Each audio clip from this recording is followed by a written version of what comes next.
ये कहानी है अरुण और उसके दोस्त कपास की।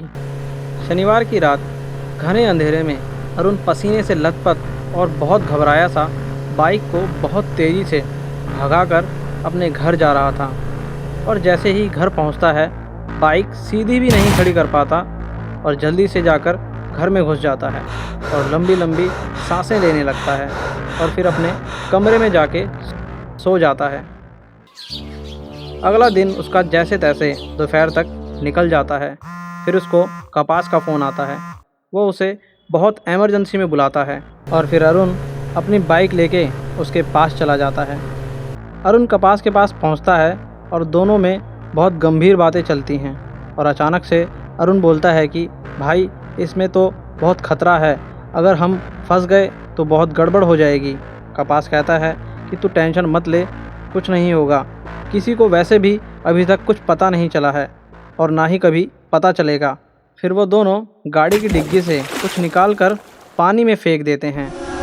5 साल बीत जाते हैं। अरुण और कपास दोनों की ज़िंदगी काफ़ी नॉर्मल और खुशहाल थी, मानो जैसे 5 साल पहले इनकी प्रॉब्लम जो थी उसका कोई भी नामो निशान नहीं था।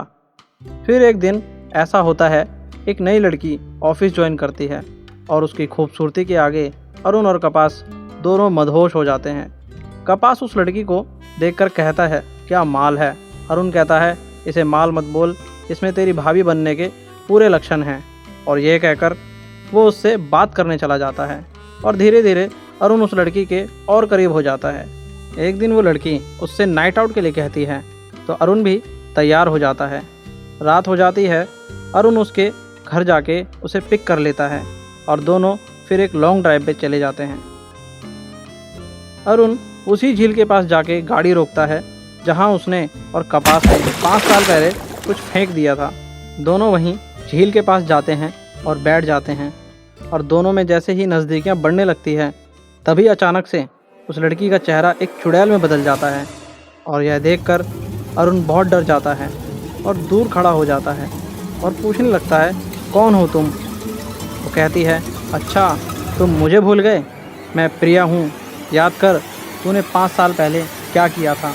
प्रिया उसे शुरुआत से बताती है कि कैसे तुम दोनों ने ऑफिस के शेयर्स चुरा लिए थे और मैंने तुम दोनों को रंगे हाथ पकड़ लिया था।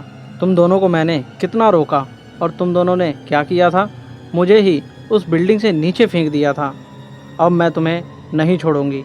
फिर प्रिया उसे गले पर हमला कर देती है जिससे उसकी वहीं मौत हो जाती है। तभी अचानक कपास भी वहीं आ जाता है और वो प्रिया का खौफनाक चेहरा देखकर भागने लगता है, मगर प्रिया उसे भी नहीं छोड़ती और उसे भी वहीं मार देती है।